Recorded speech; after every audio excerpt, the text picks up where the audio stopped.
الحمد لله نحمده ونستعينه ونستغفره ونؤمن به ونتوكل عليه ونعوذ بالله من شرور أنفسنا ومن سيئات أعمالنا من يهده الله فلا مضل له ومن يضلله فلا هادي له ونشهد أن لا إله إلا الله وحده لا شريك له ونشهد أن سيدنا ونبينا وشفيعنا وحبيبنا وسندنا ومولانا محمد عبده ورسوله المبعوث إلى الأسود والأحمر المنعوت بشرح الصدر ورفع الذكر وصلى الله عليه وعلى آله وأصحابه الذين هم خلاصة العرب وخير الخلائق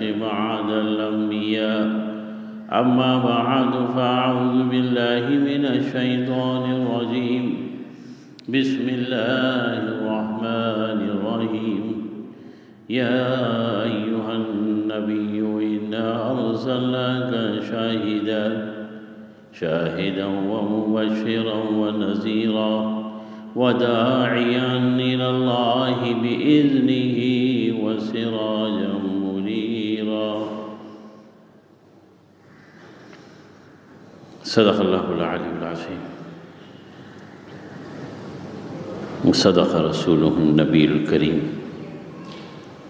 والصلاة والسلام على رسوله الكريم محمد وعلى آله وأصحابه وذرياته عليهم أجمعين رب اشرح لي صدري ويسر لي أمري واحلل عقدة من لساني يفقهوا قولي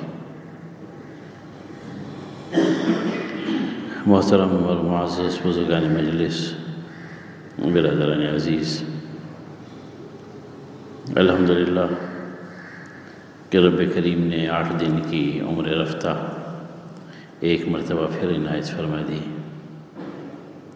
اور ہر مرتبہ جو 8 دن ہمیں مل جاتے ہیں وہ اسی لیے ہیں کہ اپنے گناہوں پہ ہم نظر کر لیں، توبہ کریں، خیر کے، نیکی کے، صدقہ جاریہ کے کام کرنے کی کوشش کریں۔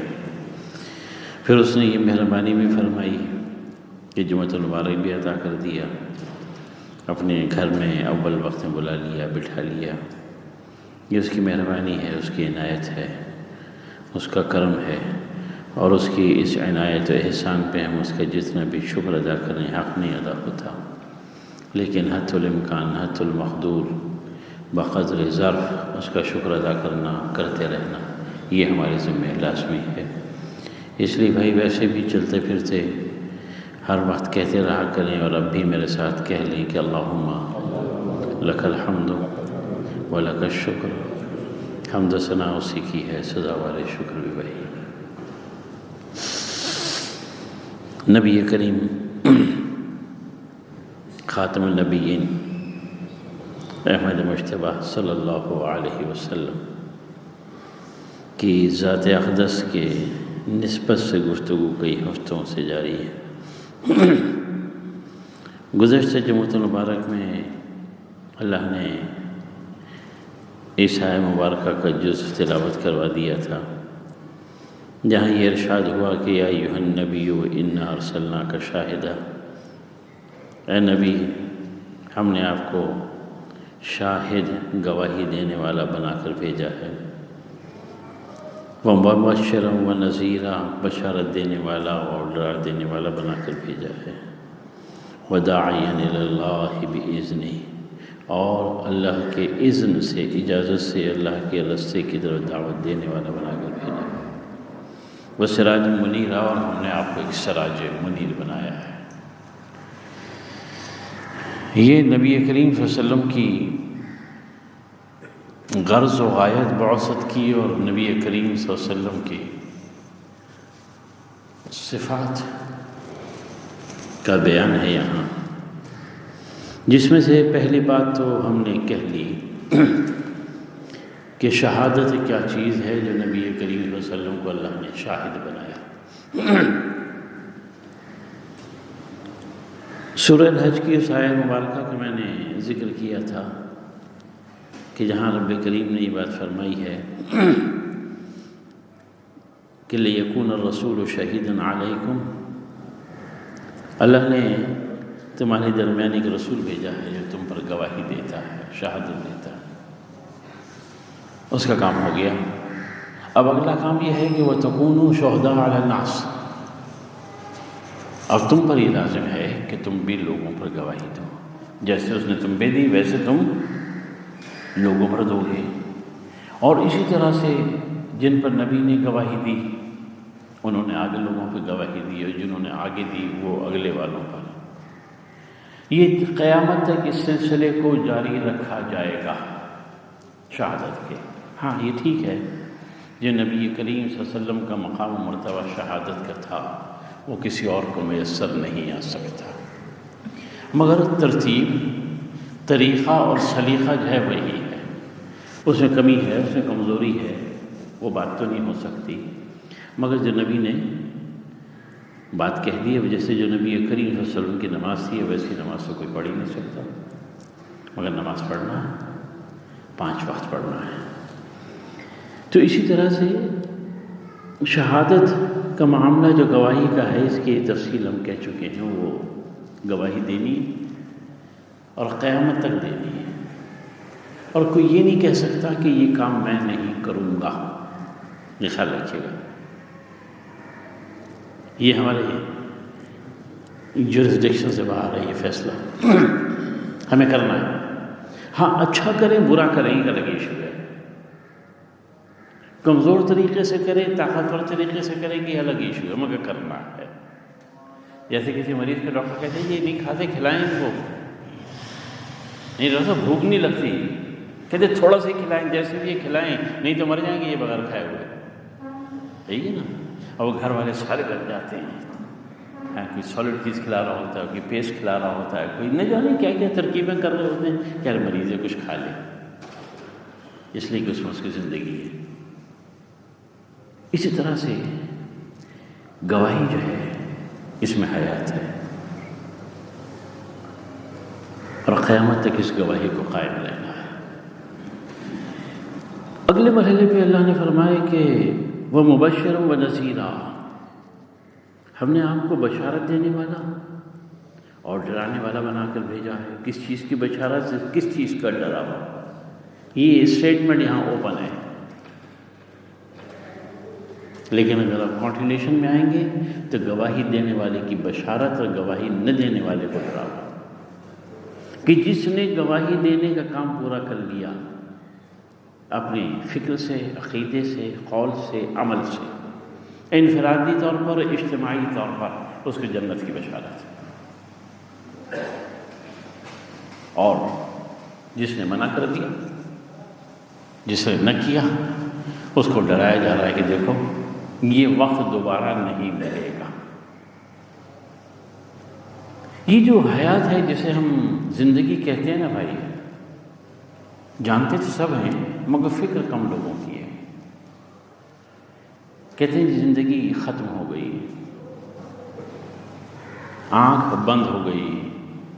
میں کہتا ہوں یہ ذرا ہم اپنی زبان میں جملے ٹھیک کر لیں، آنکھ بند نہیں ہوتی، آنکھ کھلتی ہے بھائی، آنکھ کھلتی ہے، ادھر نظر آتا ہے کیا ہو رہا ہے، تماشا غیب کیا ہے، وہاں جا کر پتہ چلتا ہے۔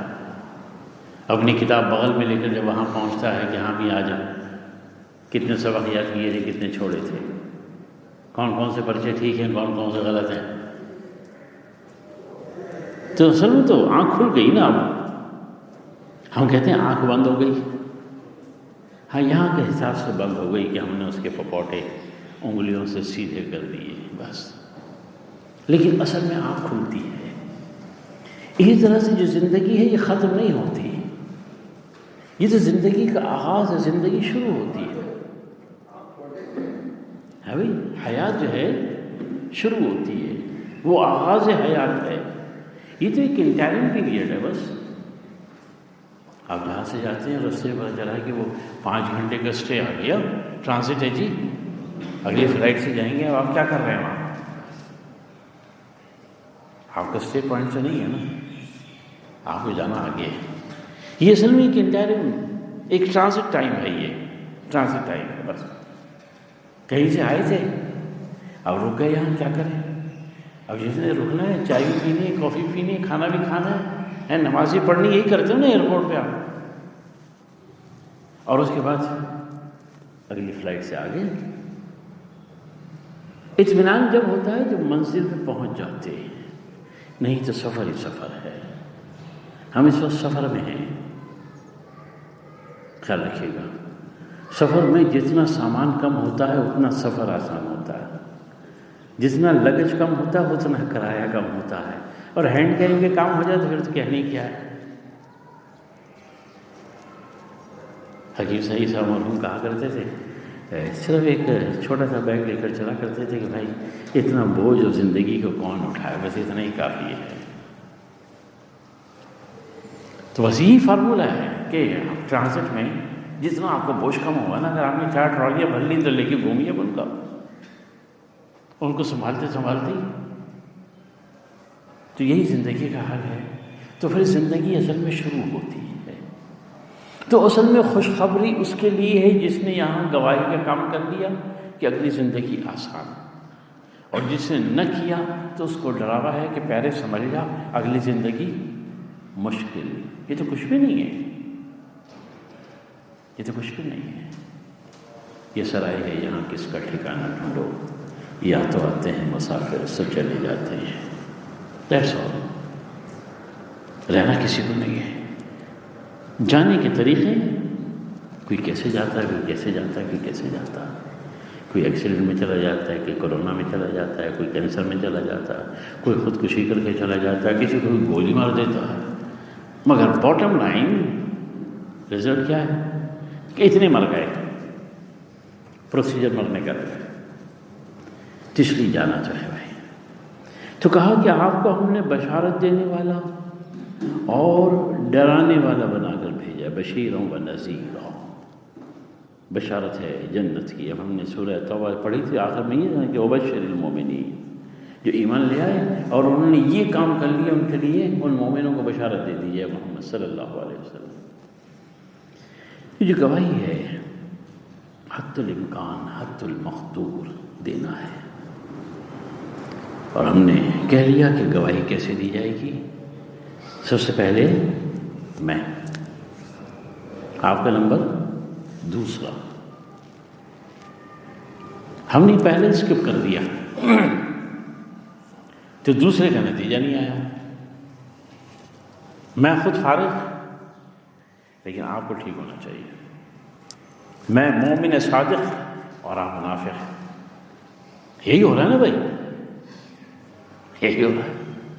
تو بنیادی طور پر سب کو ایک باسکٹ میں لے کے چلنا ہے، جس میں خود بھی شامل ہوں۔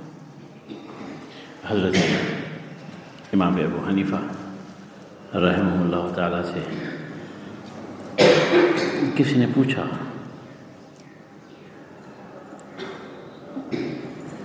کیا کیا جو شخص عمل میں کمزور ہو اس کو بات کہنی چاہیے؟ آپ نے کہا ضرور کہنی چاہیے، اس لیے کہ وہ اس کے لیے بھی روشنی کا ذریعہ بنے گی اور دوسرے کے لیے بھی۔ چراغ ہے نا، آپ ہاتھ میں جلا کے رکھیں گے تو روشنی آپ کو بھی تو ملے گی اور دوسروں کو ہی ملے گی۔ تو چراغ لے کر چلنے کی عادت ہمیں ڈالنا ہے۔ ہاں، چراغ کمزور، چراغ طاقتور۔ اور آخری بات جو اس مرحلے پر فرمائی کہ وداعیا الی اللہ باذنہ، اور اللہ کے راستے کی طرف دعوت دینے والا بنا کر بھیجا۔ اور لیکن عجیب و غریب جملہ رب کریم نے اس کے ساتھ لگا دیا کہ باذنہ، اس کے اذن سے۔ گواہی بھی تو اس کے اذن سے تھی، بشارت بھی اسی کے اذن سے تھی، نذیر بھی آپ اسی کے اذن سے تھے، جتنے کام دنیا میں کائنات میں ہو رہے ہیں اسی کے اذن سے ہو رہے ہیں۔ مگر دعوت کے کام کے لیے اللہ نے فرمایا کہ وہ داعی الی اللہ، اس کو بالتخصیص کہا کہ باذنہ ہی، کہ وہ اللہ کی طرف دعوت دینے والا بنا کر بھیجا، اللہ کی اجازت سے، اذن سے۔ علماء تفسیر نے اس بات کو یوں لکھا ہے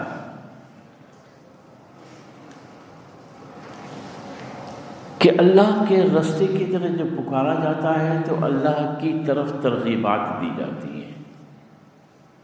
اگر آپ کے پاس اختیار نہ ہو تو آپ کیسے کہیں گے؟ میں سادہ سی بات کرتا ہوں کہ مسجد میں بیان ہو تو مسجد تو سب کی ہے، آگے بیٹھ گئے، کسی سے پوچھنے کی ضرورت تو نہیں نا، دروازہ کھلا۔ لیکن ان کے گھر پر بیان ہو، یہ محلے میں جا کے نوک کریں گے، بھائی بیان ہے، آ جائیں بیٹھ گئے، اور اپنے کسی پڑوسی سے کہتے ہیں کہ یار تم بھی بلا لو، وہ کہیں جی آئے ان کے یہاں بیان ہے، تو یار ان کے یہاں نہیں، انہوں نے مجھے کہا ہے، پرمیشن ہے میرے پاس کہ ان کے گھر پہ میں آپ کو بلاؤں۔ اور کبھی ایسا ہوا کہ صاحب خانہ نے منع کر دیا کہ آپ کو تو میں نے نہیں بلایا؟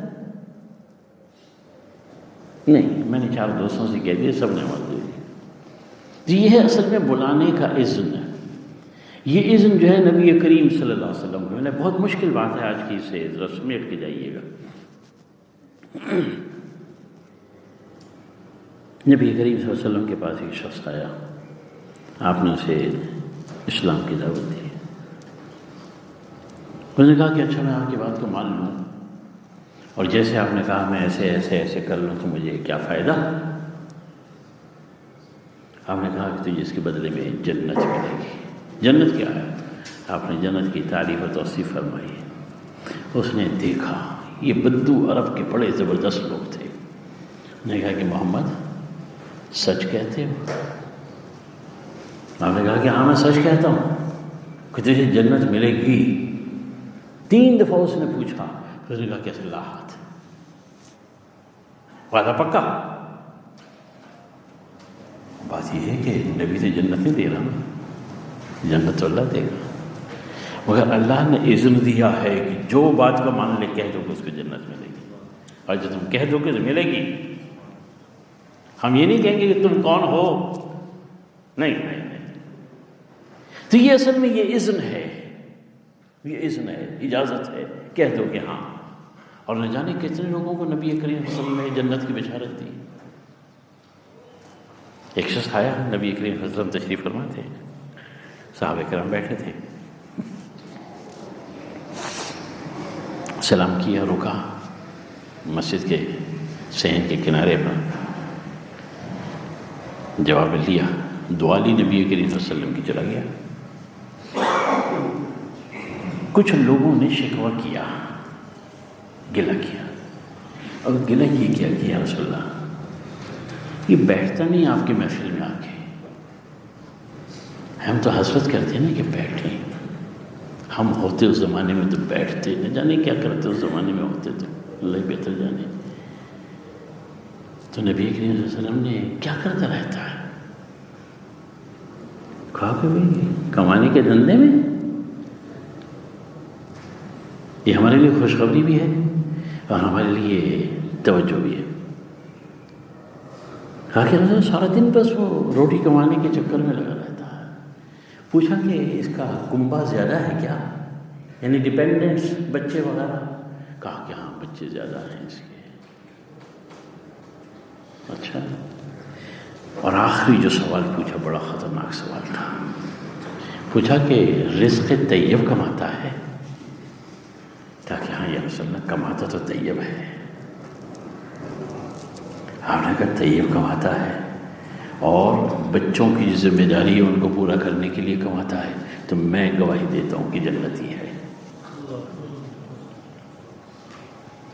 آپ ذرا رزق طیب کو اسیس کیجئے گا، کتنا یہاں ٹپیکل کیس ہے کہ ایک طرف صحبت رسول اسکپ ہو رہی ہے، صحبت رسول، دوسری طرف اپنی ذمہ داری کو ڈسپوز آف کیا جا رہا ہے، اور ذمہ داری کو اس طریقے سے ڈسپوز آف کیا جا رہا ہے جو رزق طیب کی صورت میں آتا ہے۔ تو پیارے نے اس کی جنتی ہونے کی بشارت دی تھی، کہتے تھے کہ اللہ میاں فیصلہ کریں گے۔ بات کیا ہے کہ اذن موجود ہے نا، تو اس لیے فرمایا کہ وَدَاعِيًا إِلَى اللَّهِ بِإِذْنِهِ، اللہ کے رستے کی طرف دعوت دینے والا بنا کر بھیجا ہے۔ اور یہ ترجمہ تو ہم بات کہنے کے لیے کر لیتے ہیں نا، اگر آپ لفظ بلفظ جانیں کہ وَدَاعِيًا إِلَى اللَّهِ، اللہ کی طرف، اللہ کی طرف بلا رہے ہیں بِإِذْنِهِ، اس کی اجازت سے، جاؤ جنت چلے۔ دروازے میں روک دیے گئے کہ تم کون ہو؟ نہیں، مجھے تو انہوں نے کہا تھا کہ جنت ملے گی، نہیں میں نے تو نہیں کہا تھا نا، تھوڑی دیر کے لیے، ایسا ہوگا نہیں، مگر اس لیے وہاں یہ شرط لگی کہ بِإِذْنِهِ، تو پتہ ہی چلا کہ نبی کریم صلی اللہ علیہ وسلم اللہ کے نمائندے ہیں، اللہ کا نمائندہ۔ دنیا میں چھوٹے چھوٹے نمائندے بڑے طاقتور ہوتے ہیں، وہ چپڑاسی آ جاتا ہے پیار کا نوٹس لے کر، ہاں کہتے جی اتنے پیسے نکلتے ہیں، لائے تھے چیک دیتے ہیں، پھر تم کون ہو، اوقات دیکھیے اپنے کپڑے جوتے دیکھو، نہیں میں نمائندہ ہوں نا کسی کا، اس کے گیٹ اپ کی کاسٹ نہیں ہوتی، اس کی نمائندگی کی کاسٹ ہوتی ہے۔ تھانے سے کوئی جوتے ٹوٹے میں آ جائے گی، مجھے چپڑاسی تھانے دار صاحب نے بھیجا، آئیں ذرا بلا رہے ہیں، اس کی شکل دیکھو گے آپ؟ نہیں، آیا کہاں سے؟ اور کوئی پرائم منسٹر ہاؤس سے آپ کو کال کر لے کے صاحب بلا رہے ہیں، تم کون ہو؟ آپ کو پوچھیں گے بھی نہیں، آپ سے فوراً گاڑی بیٹھ کے روانہ ہو جائیں گے، پرائم منسٹر صاحب نے بلایا۔ یہ سوال ہے، یہ بنیادی سوال ہے کہ جو آواز دے رہا ہے اس کی حیثیت نہیں، بلکہ جس کی نمائندگی کر رہا ہے اس کی طاقت ہے۔ تو نبی کریم صلی اللہ علیہ وسلم سے فرمایا کہ وَدَاعِيًا إِلَى اللَّهِ بِإِذْنِهِ، کہ ہم نے اللہ کی طرف دعوت دینے کے لیے آپ کو اذن دیا کہ بلائیے۔ تو علماء نے لکھا کہ یہ اذن نبی کریم صلی اللہ علیہ وسلم کی نبوت تو ختم ہو گئی، لیکن دعوت الی اللہ کا کام باقی ہے، تو جب تک دعوت کا کام ہوتا رہے گا یہ اذن ساتھ ساتھ چلتا رہے گا۔ جو بھی اللہ کی طرف بلائے گا، وہ خود تو نہیں کہہ رہا نا کہ جنت ملے گی، وہ بتا رہا ہے کہ پیارے نے بتایا، تو یہ اذن اسی طاقت کے ساتھ ان لوگوں تک منتقل ہو رہا ہے جو اللہ کی طرف پکارنے والے ہیں۔ تو آپ نمائندے کس کے ہوئے؟ میں دوستوں سے کہتا ہوں کہ دعوت کا کام بڑا قیمتی کام ہے، آپ کا سٹیٹس تبدیل ہو جاتا ہے، آپ خود کیسے بھی ہوں، ہے بھائی، آپ کا سٹیٹس تبدیل ہو گیا، آپ کس کے نمائندے ہو گئے؟ مالک کل کے۔ اس لیے کہ جو اذن محمد رسول اللہ کو ملا تھا وہ اذن جو ہے اس کتاب کے ساتھ آگے منتقل ہو گیا۔ تو دعوت کے کام میں جڑے ہیں، کھڑے ہوں۔ ہم دنیا کے سارے کام کر لیتے ہیں، لیکن اللہ کی کتاب کو پڑھنا اور اللہ کی کتاب کو پہنچانا یہ بھی تو ہمارے ذمہ ہے۔ اگر اس سے ہم سپیریئر نہیں سمجھتے تو ایکول بیسس پہ تو ہونا چاہیے تھا مسئلہ۔ کی دعوت کا کام ہے وَدَاعِيًا إِلَى اللَّهِ بِإِذْنِهِ، کہ اللہ کی طرف پکارا جا رہا ہے۔ کیا ہو؟ اللہ کی طرف، اللہ کی طرف، اللہ کی طرف۔ یہ قیامت تک کی آواز لگتی رہے گی، یہاں تک کہ قیامت برپا ہو جائے یا اس سے پہلے سارے مسلمان ختم ہو جائیں، کتاب اٹھا لی جائے، بس۔ تو دعوت کا کام ہونا ہے۔ ہم دعوت دینے والے کی شکل دیکھتے ہیں نہ، اس کی نمائندگی دیکھیے، اس کی ریپریزنٹیشن دیکھیے کہ کس کی بات کر رہا ہے وہ۔ یہ ہم نے اصل میں الگ الگ کر دیا۔ ہر قسم کے لوگ اللہ کی طرف پکارنے والے موجود ہیں، اور جب پکارنے پر کوئی آتا ہے تو پھر اللہ اس کی دعوت میں اثر پیدا کرتا ہے، مگر شرط اس میں یہ ہے کہ خالص اللہ کی طرف ہو۔ اور دعوت اللہ کی طرف کیسے دی جاتی ہے؟ بڑی فکر کے ساتھ، بڑی احتیاط کے ساتھ۔ امام غزالی رحمہ اللہ تعالی نے ایک بات لکھی ہے کہا کہ بالخصوص ان لوگوں کے لیے جو دعوت کا کام اللہ کی طرف کر رہے ہیں کہ انسان کی فطرت کو پہچانیں. کہا کہ جتنے انسان ہیں نا ان کے کندھے پہ ایک کبوتر بیٹھا ہے. بھائی ان کے کندھے پہ ایک کبوتر بیٹھا ہے. اگر تم جلدی سے گئے تب بھی اڑ جائے گا، تم نے زور سے آواز دی تب بھی اڑ جائے گا، تم نے کوئی اشارہ کیا تب بھی اڑ جائے گا. تو اس بات کو سمجھو کہ کبوتر جو ہے اس آدمی کی عقل ہے. اب تمہیں دعوت کا کام کر رہے ہیں کہ کبوتر نہ اڑے. ہمیں پیوٹل پوائنٹ مل گیا. دعوت کا کام کرنا ہے، اب ایسے کرنا ہے کہ کبوتر نہ اڑے.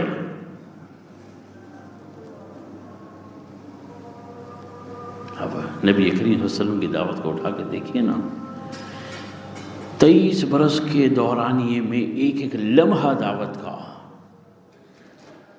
پوری تاریخ ہے، ایک ایک لمحہ، اور ہر جگہ موڈ کیا ہے، انوائرمنٹ کیا ہے، حالات کیا ہیں، لوگ کیا ہیں، سچویشنز کیا ہیں، ہر چیز کو کنسیڈر کیا گیا. ہم نے ان سب کو مکس اپ کر دیا تو اس خالص خیر سے ہم محروم ہو گئے کہ جو ہمیں ٹائم ایلوکیشنز اور انوائرمنٹ ایلوکیشنز کے اوپر ملا کرتی ہے. ہمیں پتہ ہی نہیں کیا بات کب کہنی ہے. یہی وہ حکمت تھی جو محمد رسول اللہ صلی اللہ علیہ وسلم نے ہمیں سکھائی، جس کے لیے گزشتہ دنوں میں نے ایک جملہ کہا تھا کہ حکمت کیا ہے. بچہ 2 سال میں بولنا سیکھ لیتا ہے، 2.5 سال میں، 3 سال میں بولنے لگتا ہے. ہم خوش ہوتے ہیں کہ بولنے لگ گیا، لیکن ساری زندگی اس کو اس بات پہ لگ جاتی ہے کہ کیا بولا جائے، کہاں بولا جائے، کب بولا جائے، اور تب بھی پتہ نہیں چلتا کیا بولنا ہے، کب بولنا ہے، کہاں بولنا ہے. یہی حکمت ہے، بس یہی حکمت ہے. اور اب دیکھیے ہم نبی کریم صلی اللہ علیہ وسلم کی ذات کا تاریخ مطالعہ صرف ایک پوائنٹ آف ویو لے کے کریں کہ کیا بات کب کیسے کہی، کس کو کہی. صحابہ کرام کی زندگی کا مطالعہ ایک نقطہ لے کر کریں، ایک 1 پوائنٹ ایجنڈا. تابعین و تبع تابعین کی زندگیوں کا مطالعہ ایک نقطہ لے کر کریں. اکابرین امت، علماء حق ہیں، اہل اللہ، اولیاء اللہ جتنے بھی ہیں، ان کی زندگیوں کا مطالعہ دیکھ کر کریں. کس کو کس وقت کیا جواب دیا، کیا سوال آیا، کیسے دیا. بنیادی طور پر ہر چیز فوری نہیں آتی ہے. 2 باتیں ہیں. ایک اس مسئلے کو ذرا سمجھ لیجیے. کسی بھی سوال اور جواب میں 2 باتیں ہوتی ہیں. ایک ہوتی ہے کہ آپ نے مجھ سے کچھ پوچھا اور میں آپ کو 2 منٹ میں لاجواب کر دوں. یہ تو ووکیبلری کی بات ہے نا، تھوڑے سے نالج ڈیٹا بیس کی بات ہے. ہر آپ بھاگ گئے کہ ہاں مولوی صاحب کہتے تو ٹھیک رہے. اور دوسرے ہے کہ میں آپ کو مطمئن کروں. دونوں میں فرق ہے. لاجواب کرنے میں اور مطمئن کرنے میں فرق ہے. سیٹسفیکشن. اس لیے ہر سوال کا جواب فوری نہیں ہوتا. مقصود مطمئن جب کرنا ہو تو اس کا جواب اطمینان سے. تو دعوت میں بھی بہت سارے سوالات آئیں گے زندگی کے اندر، یو ول فیس اٹ. لیکن ہر چیز کا جواب اس نقطۂ نظر سے دیجئے کہ دوسرے کو مطمئن کریں، لاجواب نہ کریں. وہ ذرا سادہ سا آدمی ہے، اس نے پوچھ لیا، آپ نے بھگا دیا نہیں. تو اس لیے اس جملے کو پورا کیجئے کہ وَدَاعِيًا إِلَى اللَّهِ بِإِذْنِهِ، اور ہم نے آپ کو اللہ کی طرف دعوت دینے والا بنا کر بھیجا اللہ کی اجازت سے. اور آخری بات انشاءاللہ زندگی اور توفیق رہی تو آئندہ کہیں گے کہ وہ سراج منیرہ، اور ہم نے آپ کو ایک سراج منیر بنایا. میں ترجمہ نہیں کر رہا اس کا، اس لیے کہ سراج کا ترجمہ اتنا آسان نہیں ہے. انشاءاللہ اسے سمجھانے کی کوشش کریں گے، کہنے کی کوشش کریں گے. اللہ سے دعا کیجیے کہ اللہ ہمیں سمجھنے کی توفیق عطا فرمائے. ہمارے ایک بھائی نے کچھ باتیں پوچھی تھیں، انشاءاللہ ان کا اطمینان سے آئندہ کسی وقت اس کا جواب دے دیں گے۔ جزاکم اللہ۔